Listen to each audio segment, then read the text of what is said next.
they talk about a few people who have come to them with huge weight issues.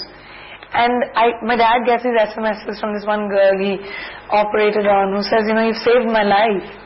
She was about, I think, 150 odd kgs and was put on a diet, lost weight. Her entire body was, extreme cases like that. And there are some people who feel a small thing like maybe a nose or whatever has always affected them from, the way they look or the way they feel about themselves.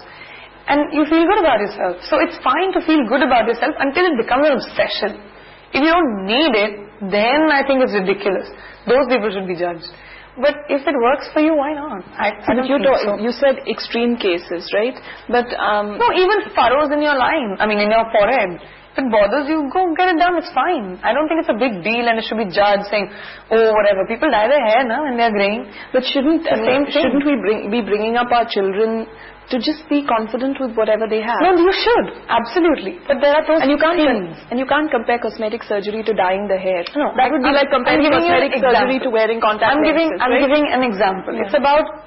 It's about feeling good. Yeah. Okay. I'm not advocating cosmetic surgery at all.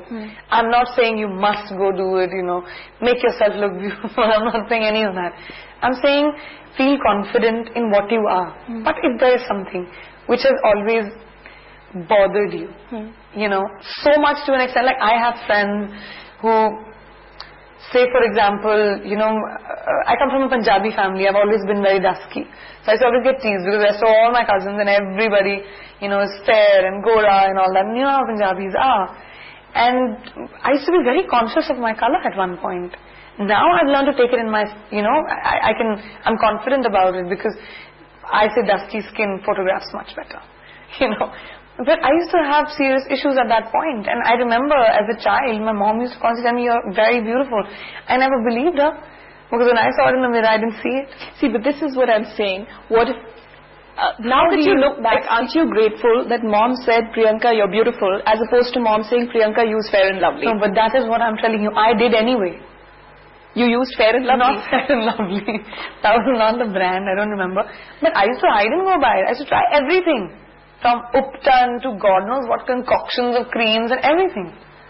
Do you know what I'm saying? Yeah. So I'm not saying my parents some of these things, the advertisements, the images that are presented to us on television, the stories we read about how camera work is used to make a person look fairer, the cosmetic surgery people, some of these things are also influencing kids like you, right? Probably. As opposed to the voice of sanity that you had at home, fortunately. Your mom who said, "Priyanka, you're beautiful," and now the whole world says that too. Yeah, absolutely. I think so.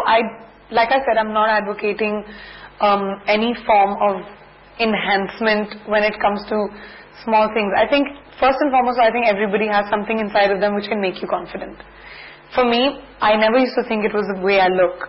I always thought it was the way I thought or the way I spoke.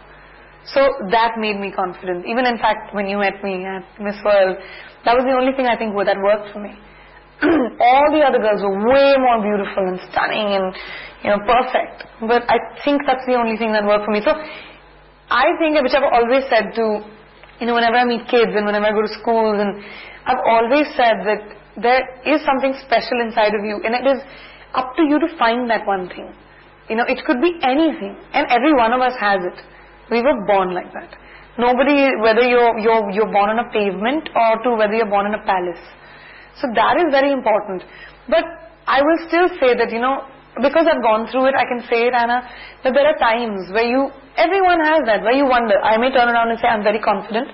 My family has given me the support to be grateful for what I look like today. But you feel it sometimes, at home, when you're at night or when you're alone and you look at yourself in the mirror, something about you which does not make you as confident as you can. Those are the times I'm talking about. It's okay. I don't advocate fairness creams at all. In fact, I had campaigned for Pond's at one point, and you and I had a very long discussion. Which we had a long discussion about, where you said, you've talked about fairness cream, which I said it was not a fairness cream when I was part of that campaign. It said you get glowing skin. And that was something I was very particular about. And that is what the product was about as well. Because I've gone through it, I can say it. I'm very finicky about the products I endorse. So I think it's about feeling good about yourself, and that's everybody's basic right. Okay. Which brings me to the question I asked you, which is, have you ever considered cosmetic surgery, and will you ever? Not yet. If I have to, maybe. But not yet, for sure. Okay. What are the other things that you see for yourself in the future? So I want to travel the world. Every time I go to a place, I've traveled the world already. I've never seen it. I want to go see the world. I want to experience it. Well, we're happy that you're in a happy place, and thank you so much for joining us on Headlines today, and have a happy 2010. Thank you to you too.